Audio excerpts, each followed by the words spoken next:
ప్రియులారా, ప్రతి ఒక్కరు గూడా ఎక్కువ శాతం దేని గురించి ఆలోచిస్తారు అంటే, రేపటి దినాన నా భవిష్యత్తేంటి? నా పిల్లల భవిష్యత్తేంటి? మా కుటుంబం భవిష్యత్తేంటి? రేపొద్దున వాళ్ళు తినటానికి లేవో, రేపొద్దున వాళ్ళు ఉండటానికి లేవో, అలాంటి ప్రతి ఒక్కరు గూడా నా పరిస్థితి ఏంటి అని ఆలోచిస్తూ ఉంటారు. అందుకే ఎక్కువ మంది ఆలోచించే ఆలోచనలన్నిటి గురించి యేసుక్రీస్తు వారు మాట్లాడుతూ 31వ వచనం మనం చూస్తే, కాబట్టి ఏమి తిందుమో, ఏమి తిందుమో, ఏమి త్రాగుదమో, ఏమి ధరించుకొందుమో అని చింతింపకుడి. అంటే ఏం తినాలి, ఏం త్రాగాలి, ఏమి ధరించుకోవాలి అంటే మనిషి యొక్క ఆలోచన విధానం గాని, మనిషి పడే ప్రతి కష్టం కూడా ఒక విధంగా చెప్పాలంటే మనిషి బ్రతుకే వీటి కొరకు అన్నట్టుగా మారిపోతుంది. మారిపోయిందని కూడా చెప్పొచ్చు మనం కొన్ని సందర్భాలను బట్టి, కొన్ని యాక్టివిటీస్ని బట్టి. చూడండి, ఉదయాన్నే లేచి మనం చాలా శ్రద్ధగా బ్రష్ చేస్తాం. బ్రష్ చేసిన తర్వాత మన డైలీ యాక్టివిటీస్ కొన్ని కాలకృత్యాలు తీర్చుకున్న తర్వాత ఎక్కడికి వెళ్తాం అనగానే చిన్నపిల్లల దగ్గర నుంచి ముసలి వారి వరకు మనం ఆలోచించినట్లయితే కనుక, చిన్నపిల్లలైతే స్కూల్కి వెళ్తారు, యవనస్తులైతే కాలేజీకి వెళ్తారు, ఎడ్యుకేషన్ అయిపోయినటువంటి వాళ్ళైతే జాబ్ ప్రిపరేషన్కి వెళ్తారు, పెద్దవాళ్ళైతే ఉద్యోగానికి వెళ్తారు. దేనికి? చిన్నపిల్లల దగ్గర నుంచి జాబ్ ప్రిపరేషన్ వరకు ఈ సైకిల్ అంతా దేనికి అనగానే వీళ్ళంతా ఉద్యోగం సంపాదించుకోవడానికి, ఉద్యోగం సంపాదించుకున్న వాళ్ళు ఉద్యోగానికి, రిటైర్ అయిపోయినటువంటి వాళ్ళు వాళ్ళ పిల్లల భవిష్యత్తు కొరకు ఆలోచిస్తూ కూర్చుంటారు. మళ్ళీ వాళ్ళ పిల్లల భవిష్యత్తు అంటే ఏంటి ఇంతకీ అని మనం ఆలోచించినట్లయితే, పిల్లరా అందరి టార్గెట్ కూడా జాబ్ సంపాదించటం, లేదంటే పని సంపాదించటం అన్నట్టుగా మనకు కనబడుతుంది. దేనికి పని, దేనికి జాబ్ అనగానే అమౌంట్, మనీ. దేనికి ఆ మనీ, దేనికి ఆ డబ్బులు, దేనికి అంటే ధరించుకోవటానికి, తినటానికి, త్రాగటానికి. అంటే వీటి నిమిత్తమే చింతించటాలనే ఉంటాయి.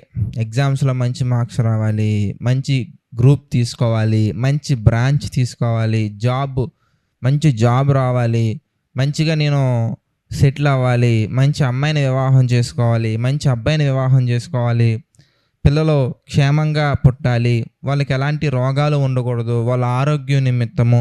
ఇవన్నీ మనం మాట్లాడుకునే మాటల్లో ప్రతి ఒక్కటి కూడా దేన్ని కనెక్ట్ అవుద్ది అని మనం జాగ్రత్తగా ఒకసారి కూర్చొని ఒక పెన్ను పేపర్ తీసుకొని మనం జాగ్రత్తగా ప్రతి అంశాన్ని కనుక మనం రాయగలిగినట్లయితే ప్రతి ఒక్కటి వెళ్ళి దేనికి కనెక్ట్ అవుద్ది అంటే, my dear brothers and sisters, ఇక్కడ యేసుక్రీస్తు వారు చెప్పినటువంటి ఈ మూడిట్లో దేనికో దానికి కనెక్ట్ అయిపోద్ది. ముఖ్యంగా మనం ఆలోచించినట్లయితే కనుక బ్రతకటానికి కనెక్ట్ అయిపోద్ది. అది కూడా ఈ 60 సంవత్సరాల జీవితానికి బ్రతకటానికి మాత్రమే సరిపోతుంది. అయితే ఈ ఆలోచనలు అనేవి ఎక్కడికి వెళ్ళిపోతాయి అంటే, ఆలోచించి ఒక రేపటి గురించి మాత్రమే కాదు, టైం టేబుల్ కానీ లేదంటే ఒక ప్రణాళిక ఎలా వేస్తారంటే మనుషులందరూ కూడా ఎక్కువ మంది ఎంతవరకు వెళ్ళిపోతారని మనం ఆలోచించినట్లయితే, యాకోబు గారు రాసినటువంటి పత్రికలో ఒక సందర్భం మనందరినీ కూడా ఆశ్చర్యాన్ని కలిగించే విధంగా ఉంటుందండి. యాకోబు పత్రిక మనం చూస్తేనండి, 4వ అధ్యాయం మనం చూస్తే మనందరం కూడా ఆశ్చర్యపోతాం. ఏంటి ఇంత దూరం మనిషి ఆలోచిస్తారా అనిపిస్తుందండి. యాకోబు పత్రిక 4వ అధ్యాయము 14వ వచనం మనం చూస్తే, 13వ వచనం మనం చూస్తే, నేడైనను చూడండి, నేడైనను రేపైనను కుదిరితే ఈరోజు వెళ్దాం, ఈరోజు ఒకవేళ అవ్వలేదనుకోండి రేపైనా వెళ్దాం, ఒకానొక పట్టణమునకు వెళ్ళి అక్కడ 1 సంవత్సరం ఉండి వ్యాపారం చేసి.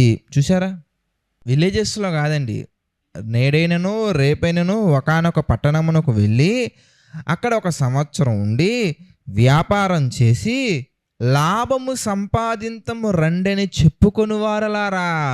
అంటే నేడైనా కుదిరితే ఈరోజే వెళ్ళిపోదాం, మిస్ అయితే రేపైనా, ఈరోజైనా రేపైనా మనం ఒకానొక పట్టణానికి వెళ్ళిపోదాం, ఏమండి, ఒక మనిషి విలేజ్లో నుంచి సిటీలోకి వెళ్ళి బ్రతకటం అంటే అక్కడ కాస్ట్ ఆఫ్ లివింగ్ అనేది చాలా ఎక్కువ ఉంటుందండి. ఐ థింక్ నేను ఎక్కువ విన్నదాన్ని బట్టి అయితే కనుక బెంగళూరులో కాస్ట్ ఆఫ్ లివింగ్ చాలా ఎక్కువ అని నేను విన్నాను. బెంగళూరు అనే కాదండి, ఇప్పుడు సిటీస్లోకి మనం వెళ్ళడం అంటే విలేజ్లో మనకి 5 రూపీస్ దొరికే సిటీస్లో కనీసం ఒక 50 to 20 రూపీస్ అబోనే. విలేజెస్లో మనకి ఒక రూమ్ రెంట్కి రావాలంటే ఒక 3000కి 2000 దొరికే అవకాశాలు ఉన్నాయి. కానీ సిటీస్లోకి మనం వెళ్ళినట్లయితే కనుక మినిమం 6000, 8000, 10,000 చిన్న చిన్న రూమ్స్ అండి. 10,000 అంతే. మనకి ఒక పెద్ద రూమ్ వచ్చేస్తుందండి, ఒక పెద్ద ఇండిపెండెంట్ హౌస్ వచ్చేస్తుంది రెంట్కి ఒక 3000, 4000కి మనం ఆలోచించినట్లయితే కనుక.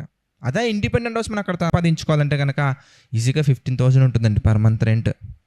ఒకానొక పట్టణానికి వెళ్ళి అక్కడ సంవత్సరం ఉండి అక్కడ మళ్ళీ ఆ పట్టణంలో మళ్ళీ ఏది ఎస్టాబ్లిష్ చేయడానికి వెళ్తున్నారు? ఎందుకు వాళ్ళు? బిజినెస్, వ్యాపారము చేసి లాభము సంపాదించమని చెప్పుకొని వారలారా, లాభం సంపాదించుకుందాం రండి అని చెప్పుకొని వారలారా. అంటే అక్కడ సిటీలో ఉండి లాభం సంపాదించుకునేంత అమౌంట్ వీళ్ళ దగ్గర ఉందా అంటే ఉంది.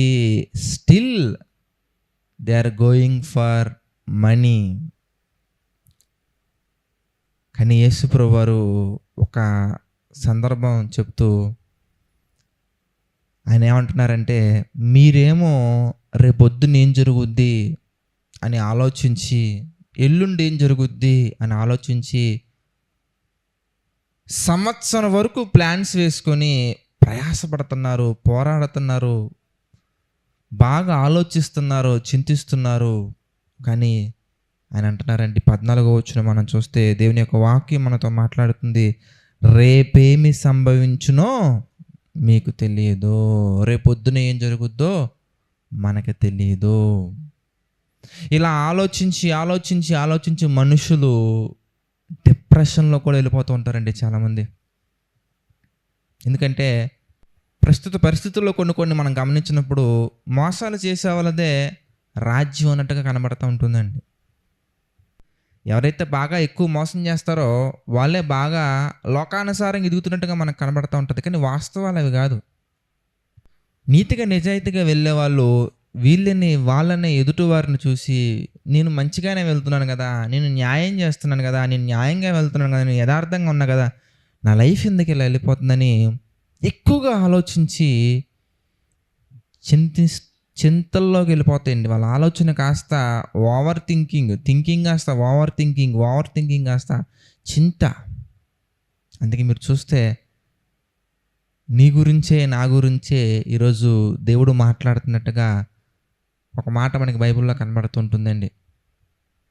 చదువు గురించి అవ్వచ్చు, ఎగ్జామ్స్ గురించి అవ్వచ్చు, నెక్స్ట్ ఏం చేయాలన్న గురించి అవ్వచ్చు, ఫ్యూచర్ గురించి అవ్వచ్చు. ఆయన మనతో సూటిగా ఈ ఉదయకాల సమయంలో మాట్లాడుతున్నారు. ఏంటంటే మత్తయి సువార్త 6వ అధ్యాయము 33వ వచనం కనుక మనం జాగ్రత్తగా గమనించినట్లయితే కనుక 34 అండి, 34 మనం చూస్తే, రేపటిని గురించి చింతించకండి. ఎందుకంటే రేపొద్దున ఏం జరుగుద్దో నీకు తెలీదు, దేవునికి సమస్తం తెలుసు. రేపొద్దున ఎలా ఉండబోతుందో నీకు తెలీదు. కనుక నువ్వేం చేయాలో తెలుసా, నేనేం చేయాలో తెలుసా, మరి మనమేం చేయాలో తెలుసా?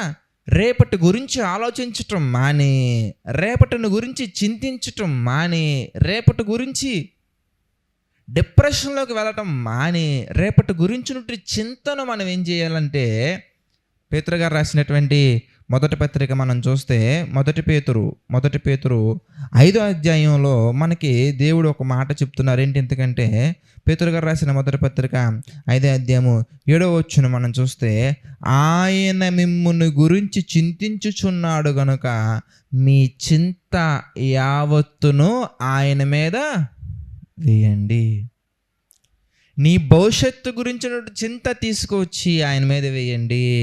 నీ యొక్క చదువు అవ్వచ్చు, నీ యొక్క బాధ్యతలు అవ్వచ్చు, నీ యొక్క ఉద్యోగం అవ్వచ్చు, నీ యొక్క ఎవ్రీథింగ్, నీకు సంబంధించినటువంటి ప్రతి ఒక్క దానికి సంబంధించినటువంటి ఆ ప్రణాళికలు కానీ అసలు నీ యొక్క జీవితమే తీసుకెళ్ళి ఆయన చేతిలో పెట్టగలిగితే కనుక పరలోకాన్ని చేరుకునే విధంగా ఈ లోకంలో కూడా ఎన్ని శ్రమలు వచ్చినా, కష్టాలు వచ్చినా, ఇబ్బందులు వచ్చినా, ఇరుకులు వచ్చినా, ఎన్ని వచ్చినా కూడా నువ్వు సమాధానంగా ఉండే విధంగా ఈ లోకంలోనూ నీకు సహాయం చేస్తారు, మరణించిన తర్వాత కూడా నీకు సహాయంగా ఉంటారు.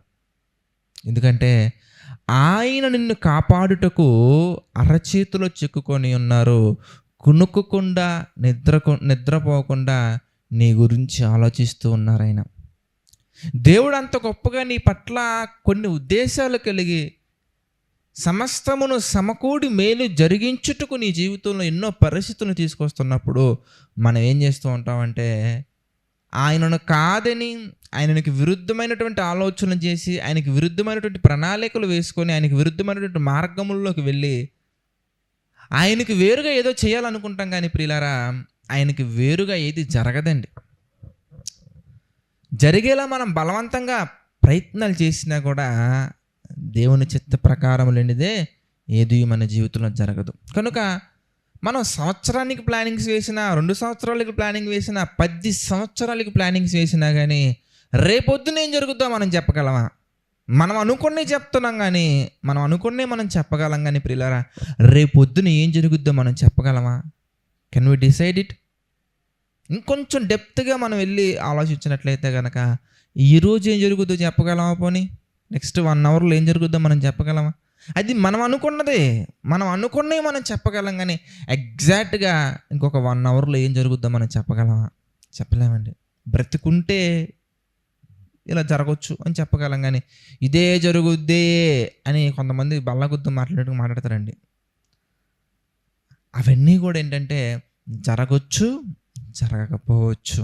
కానీ నిన్న, నేడు, నిరంతరం ఎల్లవేళలా ఉండు వ్యక్తి, కాలంలోనూ సమయంలోనూ తన స్వాధీనంలో ఉంచుకున్నటువంటి వ్యక్తి దేవుడు గనక, ఆయన మహాశక్తి గనుక నీ యొక్క భారాన్ని, అందుకే యేసుప్రభువు వారు కూడా అంటారండి, ప్రయాసపడి భారం మోసుకొనుచున్న సమస్త జనులారా నా యొద్దకు రండి, నేను మీకు విశ్రాంతిని కలుగజేతును. ఎందుకంటే లేనిపోని ఆలోచనలన్నీ పెట్టుకొని, లేనిపోని ఉద్దేశాలు కలిగి, లేనిపోని ప్రణాళికలు వేసుకుని ఏదో చేద్దాం, ఏదో సాధిద్దాం, ఏదో ఊహించుకొని దేవుని యొక్క ఆలోచనలకు వ్యతిరేకంగా వెళ్ళే ప్రయత్నాలు చేస్తే తప్పకుండా మనం చిక్కున పడిపోతామండి. అందుకే ఆయన అంటున్నారు, అసలు ఫ్యూచర్ గురించి మీరు ఎలాంటి చింత పడకండి. మీ యొక్క ఫ్యూచర్ని తీసుకొచ్చి దేవుని చేతికి అప్పగించండి. ఇవన్నీ దేవుని చేతికి అప్పగించుకున్న వారి జీవితం ప్రారంభంలో అనేక రకాల ఇబ్బందులు ఉన్నట్టు కనబడొచ్చేమో, కానీ వాళ్ళ జీవితాలు మీరు చూస్తే ఎంత మధురంగా తీర్చిదిద్దబడ్డాయో మనకి మంచి మంచి ఉదాహరణలు కనబడుతుంటాయండి. అబ్రహాం గారి జీవితం గురించి మనం ఆలోచించామనుకోండి, స్వదేశాన్ని విడిచిపెట్టి ఎక్కడికి వెళ్ళాల్సిన అవసరం వస్తుంది, కానీ అబ్రహాము విశ్వాసులకు తండ్రిగా తీర్చిదిద్దబడ్డారు. ఎందుకంటే తన జీవితాన్ని దేవునికి అర్పించుకున్నారు. ఆయన, ప్రభువా ఇదిగో నా జీవితం నీదయ్యా, నా లైఫ్ నీదయ్యా, ఇదిగో యు ఆర్ ద వన్, నువ్వు నా లైఫ్ని లీడ్ చేయి ప్రభువా అని తన జీవితాన్ని దేవునికి అర్పించుకున్నారు కనుక ప్రారంభంలో సమాజానికి కానీ, చుట్టుపక్కల వాళ్ళకి కానీ, లేదంటే ఇంట్లో వాళ్ళకు కూడా ఎలా అనిపిస్తుంది అంటే, ఏంట్రా ఇతను పిచ్చోళ్ళ ఉన్నారనిపిస్తుంటుంది. కానీ అతను పిచ్చివాడికి కనిపించిన పర్ఫెక్ట్ థింగ్ చేశారు. ఏంటంటే లైఫ్ని తీసుకువెళ్ళి దేవుని చేతికి అప్పగించారు. రేపటి గురించినటువంటి చింత మానేశారు. దేవుని మీద తన చింత యావత్తు వేశారండి. ఒక దావీదు గారి జీవితం మనం తీసుకున్నా, యోసేపు గారి జీవితం మనం తీసుకున్నా, దానియేలు గారి జీవితం మనం తీసుకున్నా, పౌలు గారి జీవితం మనం తీసుకున్నా, పేతురు గారి జీవితం మనం తీసుకున్నా, పేతురు గారు అంటారండి, ప్రభువా సమస్తమును విడిచిపెట్టి నిన్ను వెంబడించుతుంది కదా. రేపు పొద్దున ఆయన మాట్లాడేలోపే యేసుప్రభువు వారు మాట్లాడతారండి. ఆ సెంటెన్స్ ఇంకా కంప్లీట్ అవ్వదు. ఆయన మాట్లాడుతున్నప్పుడే యేసుప్రభువు వారు మాట్లాడతారు. ఎందుకంటే దేవుని మీద భారం వేయకుండా మన భారాన్ని మోసుకొని మన జీవితాన్ని కొనసాగిస్తున్నప్పుడే దేవుడు మన కొరకు అంత పెద్ద త్యాగం చేస్తే, సమస్త భారాన్ని తీసుకెళ్ళి దేవుని మీదే మనం వేసి, మనం గనక ఆయన్ని ఆరాధిస్తూ, ఆయన్ని స్తుతిస్తూ, ఆయన్ని మహిమపరుస్తూ, ఆయన కార్యాలలో మనం ఉండే ప్రయత్నం చేస్తే మన జీవితం ఇంకెంత మధురంగా ఉంటుంది, ఇంకెంత గొప్పగా మారుతుంది. ఒకసారి ఆలోచించండి. కనుక ప్రియులారా, రేపటి గురించి చింతించకండి, రేపటి గురించి ఓవర్ థింక్ చేయకండి. మీ యొక్క చింత యావత్తు తీసుకొచ్చి దేవుని యొక్క సన్నిధిలో పెట్టి ఆయనకు అప్పగించండి. మీ యొక్క జీవితాన్ని ఆయనకు అప్పగించినట్లయితే కనుక గొప్ప ఆశీర్వాదకరమైన జీవితాన్ని మనం పొందుకుంటాము. కనుక ప్రతి ఒక్కరు కూడా అలాంటి మెండైన దీవెనను పొందుకోవాలని మనస్ఫూర్తిగా ఆశిస్తూ ఇంతటితో నా ఈ మాటలు ముగిస్తున్నాను. ప్రార్థన చేసుకుందామండి. సకల ఆశీర్వాదములకు కారణభూతులైనటువంటి మా ప్రియమైన పరలోకపు తండ్రి, పరిశుద్ధుడ, మహోన్నతుడ, ఎన్నో ప్రాముఖ్యమైన విషయాలను ప్రభువా మాకు తెలియచేస్తూ మీ చిత్త ప్రకారంగా నడిపిస్తూ మీ సన్నిధిలో మా తండ్రి బలపరుస్తూ మీ నామానికి మహిమకరంగా మా జీవితాలను తండ్రి తీర్చిదిద్దుతూ ముందుకు తీసుకువెళ్తుందుకు కృతజ్ఞతాస్తుతులు చెల్లించుకుంటున్నాను తండ్రి. ప్రభువా, ఆర్థిక, ఆరోగ్య, మానసిక సమస్యలలో కృంగిన ప్రతి ఒక్కరిని తండ్రి పేరు పేరున జ్ఞాపకం చేసుకోండి. ప్రతి ఒక్కరికి తండ్రి మీ కృపతోడుగా ఉంచి నడిపించండి, సహాయించండి. ప్రభువా, కృంగిన ప్రతి ఒక్కరు హృదయాన్ని మీ చిత్త ప్రకారంగా లేవనెత్తండి తండ్రి. ఎంతమంది అయితే ప్రభువా ఈ యొక్క పరిచర్య ముందుకు కొనసాగాలని ప్రభువా ఆర్థికంగా సహకారంగా నిలబడుతున్నారో, ప్రార్థనా పరంగా సహకారంగా నిలబడుతున్నారో, వారి శ్రమను తండ్రి ఇచ్చి సహాయం నిలబడుతున్నారు. ప్రతి ఒక్కరిని మీరు పేరు పేరున జ్ఞాపకం చేసుకుని ప్రతి ఒక్కరికి మీ కృపతోడుగా ఉంచి నడిపించండి తండ్రి. ప్రభువా, మీ చిత్తమైతే ఇంకా ఎన్నో కార్యక్రమాలు తండ్రి మేము అందరం చేయనట్లుగా మీ యొక్క కృపను తోడుగా ఉంచి నడిపించండి, సహాయించండి తండ్రి. మీ యొక్క సన్నిధిలో నిరంతరం బలపడినట్లుగా కృప చూపించండి ప్రభువా తండ్రి. సమస్త మహిమ, ఘనత, ప్రభావాలు మీకే చెల్లించుకుంటూ ప్రతి ఒక్కటి తండ్రి మీ చిత్త ప్రకారంగా మా అందరి జీవితంలో జరిగించమని వేడుకుంటూ మా ప్రభువును రక్షకుడైనటువంటి యేసుక్రీస్తు వారి పేరిట ఈ ప్రార్థన అడిగి వేడుకొనిచున్నాము తండ్రి. ఆమెన్. అందరికీ వందనాలండి. God bless you all.